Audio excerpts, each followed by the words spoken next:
Let's bring in our panel. One of my favorite Democrats. I hope that doesn't get him in trouble. The guy who grew up in Georgia, Skyping in from Washington, D.C., Joe Lestingi, and one of my favorite Republicans who's there at our Ready Cam in our Washington, D.C. bureau, Republican strategist Phillip Stutts. Gentlemen, to you both, we thank you for your time. So, Joe, are those Democrats out saying things about the economy? If you were consulting them, what would you be saying to them?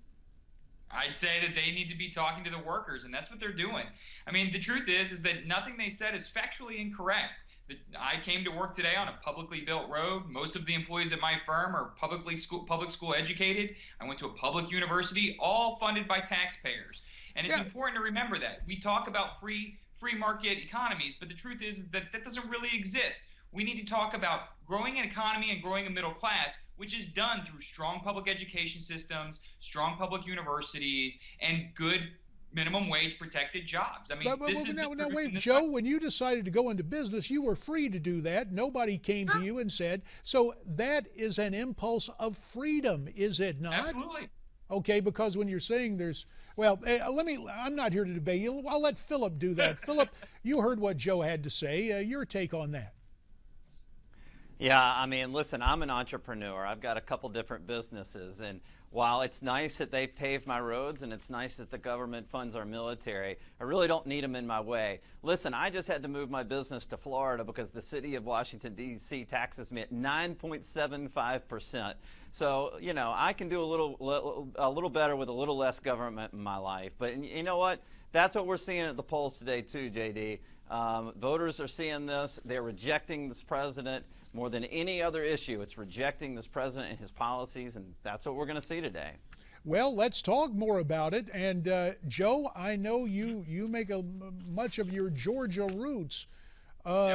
It's looking now as if David Perdue has opened up a lead, but not enough to win this thing outright. Your take on what we will see, really not only in Georgia but overall today? Well, I think we're going to end up very close at the end of the night tonight, with Georgia and Louisiana still outstanding, which is going to be fascinating, because when have we had situations like that where we could go into December and even January is the late runoff and not know where the Senate sits? It's going to be a good night. I think it's going to be a historic night. I do believe there is a possibility Republicans could take control and they get their opportunity to run the Senate for a little while. But I think in the end, it's great for democracy. It's great for this country to have the debates we've been having.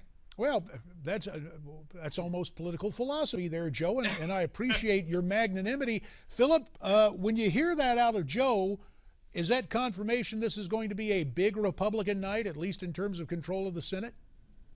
Sure. I think he got some of that right, and I laugh at there's a chance that the Republicans will take control of the Senate. Listen, the nonpartisan, liberal-leaning blogs that are doing all the data analysis are giving Republicans between a 75 and 95% chance of retaking the Senate. I do think can I walk through four key East Coast races that are really tell us how the night's gonna go? I tell you what, Phillip, we have less than a minute now. To be fair about that, why don't we do this? We'll come back on the other side and talk about specific races. But in terms of the atmospherics, look, away from the roar of the grease paint, the smell of the crowd, Joe, just among us, what are your pals saying to you? 15 seconds left in this segment. What are you really thinking? I really think we're going to be at a 49-50 split with one independent, and it could go either way. We've done the math, we've checked the states, and that's going to be a tight Senate. All right, it's going to be tight. That's a hope and a prayer. Well, okay, time is tight now, but don't worry, guys. That's why we're inviting you back after the break to talk more about what will happen today as people exercise the franchise and go and vote.